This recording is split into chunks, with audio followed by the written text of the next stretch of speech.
जय Jagannath अभिप्तास unique world को स्वागत। आज वीडियो रे आपण माने देखिबे आमर जो निपुण सप्ताह 15/9/2025 रु 19/9/2025 पर्यंत हेबो सेही 5 दिनर रिजोल्यूशन को आपण माने रेजिस्टर रे किपरि लिखिबे। आपण मानक विद्यालय रे जदि निपुण ओडिसा रो रेजिस्टर थाए आपण माने एही रिजोल्यूशन टी को सेही रेजिस्टर रे लिखिबे, नचेत आपण माने लॉगबुक रे मध्य एहाकु लिखि पारिबे। तो चलंतु विलंब न करी आरंभ करिबा। 5 दिन जाकर कार्यक्रम विवरणी गोटे वीडियो रे आपण माने पाई पारिबे। हेडिंग दे देबे निपुण सप्ताह रिजोल्यूशन तारीख 15/9/2025 रु 19/9/2025। ता 15/9/2025 रिख ठारू ता 19/9/2025 रिख 5 दिन धरी आंभ विद्यालय रे निपुण सप्ताह कार्यक्रम पालित हो जाइछि। एही कार्यक्रम रे एफएलएन श्रेणी अर्थात शिशु बाटिका तृतीय श्रेणी समस्त छात्र छात्री एवं शिक्षक शिक्षयित्री और शेष दिवस रे माँ माने मध्य अंशग्रहण करथिले। उल्लेख थाउ कि ओसेपा पत्रांक 9612 तारीख 8/9/2025 मार्गदर्शिका अनुसार विद्यालय स्तर रे निपुण सप्ताह कार्यक्रम 15 सेप्टेम्बर 2025 ठारू 19 सेप्टेम्बर 2025 पर्यंत चलीथिला। मौलिक साक्षरता और संख्या ज्ञान कार्यक्रम को अधिक त्वरान्वित करने सह गोष्ठी सदस्यों को जोड़िबा एही कार्यक्रमर मुख्य उद्देश्य थिला। निम्न रे प्रतिदिन करा जाइथिबा कार्यक्रमर विवरणी प्रदत्त। तारीख 15/9/2025 सोमवार निपुण सप्ताहर प्रथम दिनर कार्यक्रम। निर्देशावली अनुसार प्रथम दिन 2 घंटू 4 घंटा पर्यंत संख्या ज्ञान आधारित कार्यक्रम शिशु बाटिका तृतीय श्रेणी पिलांकु नेई करा जाइथिला। शिशु बाटिका और प्रथम श्रेणी पाई पंचम पीरियड रे यथाक्रमे गल्प कथन, मामिनार दिनटीए और मांकड़र हाट बुला करागला। गल्प आधारित मुख्य धारणा संपर्कित शब्द सह किछि सरल प्रश्नर उत्तर आलोचना करागला।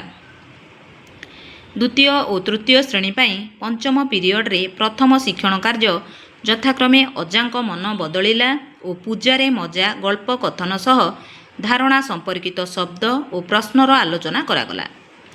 चित्र कार्ड डट संख्या कार्ड प्रहेली माध्यम संख्या ज्ञान आधारित धारणा शिशु बाटिका तृतीय श्रेणी पिलांकु षष्ठ पीरियड रे द्वितीय शिक्षण कार्य भावे प्रदान करागला। खेल चित्र कार्ड 10 आधार ब्लॉक स्थानीय मान ब्याट आबाकस और रिंग संख्या कार्ड साहाय्य शिशु बाटिका तृतीय श्रेणी पिलांकु यथाक्रमे मो चारिपाखरे पशुपक्षी चाल गणी शिखिबा कहिल देखी संख्याटी केते मिसाई कुह आदि कार्य करागला। शेषरे पिलांकु निजर अनुभूति पचारि प्रथम दिन कार्यक्रमर समाप्ति घोषणा करागला। तारीख 16/9/2025 मंगलवार द्वितीय दिवसर कार्यक्रम।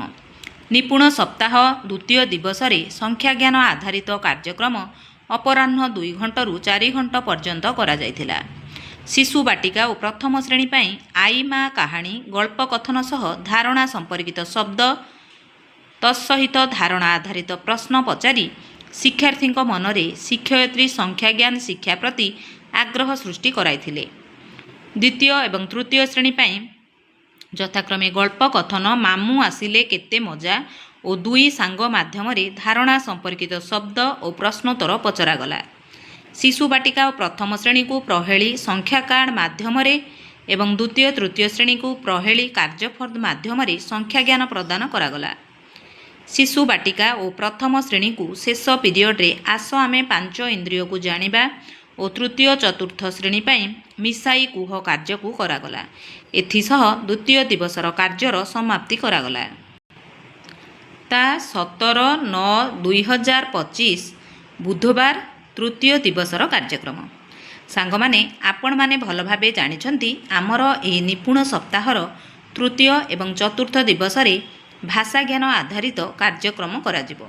तो एबे देखंतु 17/9/2025 बुधवार दिन केउ सबु भाषा ज्ञान आधारित कार्यक्रम आपण माने करिवे।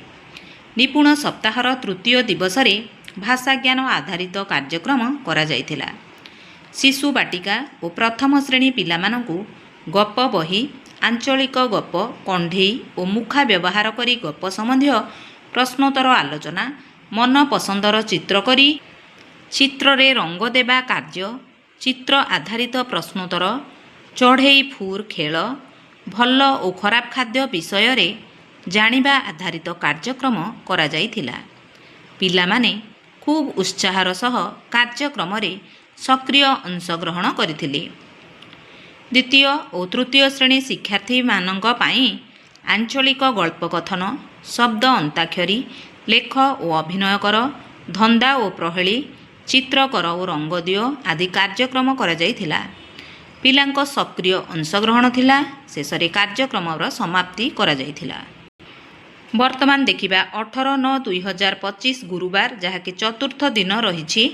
ସେହିଦିନ ଆମେ ଭାଷାଜ୍ଞାନ ଆଧାରିତ କେଉଁ ସବୁ କାର୍ଯ୍ୟ କରିବା ଏବଂ ତାହାର ରିଜୋଲ୍ୟୁସନ୍।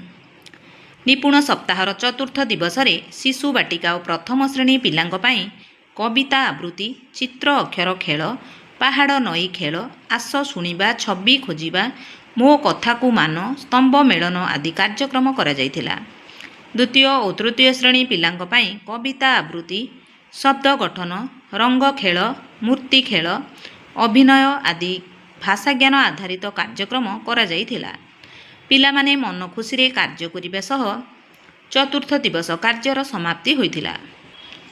ବର୍ତ୍ତମାନ ଦେଖିବା ଶେଷ ଦିବସ ଅର୍ଥାତ୍ 19/9/2025 ଶୁକ୍ରବାର, ପଞ୍ଚମ ଦିବସର ନିପୁଣ ସପ୍ତାହର କାର୍ଯ୍ୟକ୍ରମ। ନିପୁଣ ସପ୍ତାହ କାର୍ଯ୍ୟକ୍ରମର ପଞ୍ଚମ ଦିବସରେ ଅଭିଭାବକଙ୍କ ସମ୍ପୃକ୍ତିକୁ ନେଇ କାର୍ଯ୍ୟ କରାଯାଇଥିଲା। ବିଶେଷ କରି ମାଆମାନେ ଯେପରିକି ଏହି କାର୍ଯ୍ୟକ୍ରମରେ ସକ୍ରିୟ ଅଂଶଗ୍ରହଣ କରିବେ, ସେଥିପାଇଁ ଧ୍ୟାନ ଦିଆଯିବ। ପ୍ରଧାନ ଶିକ୍ଷୟିତ୍ରୀ ସମସ୍ତ ଅଭିଭାବକଙ୍କୁ ସ୍ୱାଗତ କରିବା ସହ କାର୍ଯ୍ୟକ୍ରମରେ ସେମାନଙ୍କ ଭୂମିକାକୁ ବୁଝାଇଥିଲେ।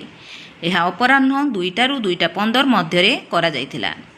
ଭାଷା ଓ ସଂଖ୍ୟାଜ୍ଞାନ କାର୍ଯ୍ୟକ୍ରମ ଆଧାରିତ ରିପୋର୍ଟ କାର୍ଡ଼ ଅଭିଭାବକଙ୍କୁ ପ୍ରଦାନ କରାଯାଇଥିଲା। ସୂଚନା ଅନୁସାରେ ପୂରଣ କରିବାକୁ କୁହାଯାଇଥିଲା। ଶିଶୁ ବାଟିକା ଓ ପ୍ରଥମ ଶ୍ରେଣୀ ପିଲା ଏବଂ ଅଭିଭାବକଙ୍କୁ ନେଇ ଦଳ 1, ଦ୍ୱିତୀୟ ଓ ତୃତୀୟ ଶ୍ରେଣୀ ପିଲା ଏବଂ ଅଭିଭାବକଙ୍କୁ ନେଇ ଦଳ 2 ଗଠନ କରି ବାଦଲର ଝଗଡ଼ା କାହାଣୀ ଶୁଣାଯାଇଥିଲା। ଶେଷରେ କାହାଣୀ ଆଧାରିତ ପ୍ରଶ୍ନର ଉତ୍ତର ଦେବାକୁ କୁହାଯାଇଥିଲା। ସର୍ବଶେଷରେ ସହକାରୀ ଶିକ୍ଷକ, ଉପସ୍ଥିତ ସମସ୍ତ ଅଭିଭାବକ, ଶିକ୍ଷକ ଶିକ୍ଷୟିତ୍ରୀ ଓ ଶିକ୍ଷାର୍ଥୀଙ୍କୁ ଧନ୍ୟବାଦ ପ୍ରଦାନ ପୂର୍ବକ ନିପୁଣ ସପ୍ତାହ କାର୍ଯ୍ୟକ୍ରମର ପରିସମାପ୍ତି ଘୋଷଣା କରିଥିଲେ। ଡାହାଣ ପାର୍ଶ୍ୱରେ ପ୍ରଧାନ ଶିକ୍ଷୟିତ୍ରୀଙ୍କ ସ୍ୱାକ୍ଷର ରହିବ। ବାମ ପାର୍ଶ୍ୱରେ FLN ଶିକ୍ଷକ ଶିକ୍ଷୟିତ୍ରୀଙ୍କ ସ୍ୱାକ୍ଷର ରହିବ। ଏଥିସହିତ ତଳେ ଅଭିଭାବକମାନଙ୍କର ସ୍ୱାକ୍ଷର କରାଯିବ। ଏହା ଥିଲା ଆମର ନିପୁଣ ସପ୍ତାହ ତା 15/9/2025ରୁ 19/9/2025ରେ ଯେଉଁ ସବୁ କାର୍ଯ୍ୟକ୍ରମ ବିଦ୍ୟାଳୟରେ ହେବ, ସେହି ଆଧାରିତ ରିଜୋଲ୍ୟୁସନ୍। ଆଶା କରୁଛି ଭିଡ଼ିଓଟି ନିଶ୍ଚୟ ଭାବେ ଆପଣମାନଙ୍କ ପାଇଁ କାର୍ଯ୍ୟରେ ଆସିବ। ଦୟାକରି ଯଦି ଭିଡ଼ିଓଟି ଆପଣମାନଙ୍କୁ ଭଲ ଲାଗିଥାଏ, ଦୟାକରି ଭିଡ଼ିଓକୁ ଲାଇକ୍ କରିବେ, ଶିକ୍ଷକ ବନ୍ଧୁମାନଙ୍କୁ ସେୟାର କରିବେ, ମତାମତ କମେଣ୍ଟ ମାଧ୍ୟମରେ ଦେବେ ଏବଂ ଯେଉଁ ବନ୍ଧୁମାନେ ମୋ ଚ୍ୟାନେଲରେ ନୂଆ ଅଛନ୍ତି, ଚ୍ୟାନେଲକୁ ନିଶ୍ଚୟ ଭାବେ ସବସ୍କ୍ରାଇବ୍ କରିଦେବେ। ରହୁଛି। ଧନ୍ୟବାଦ। ଜୟ ଜଗନ୍ନାଥ।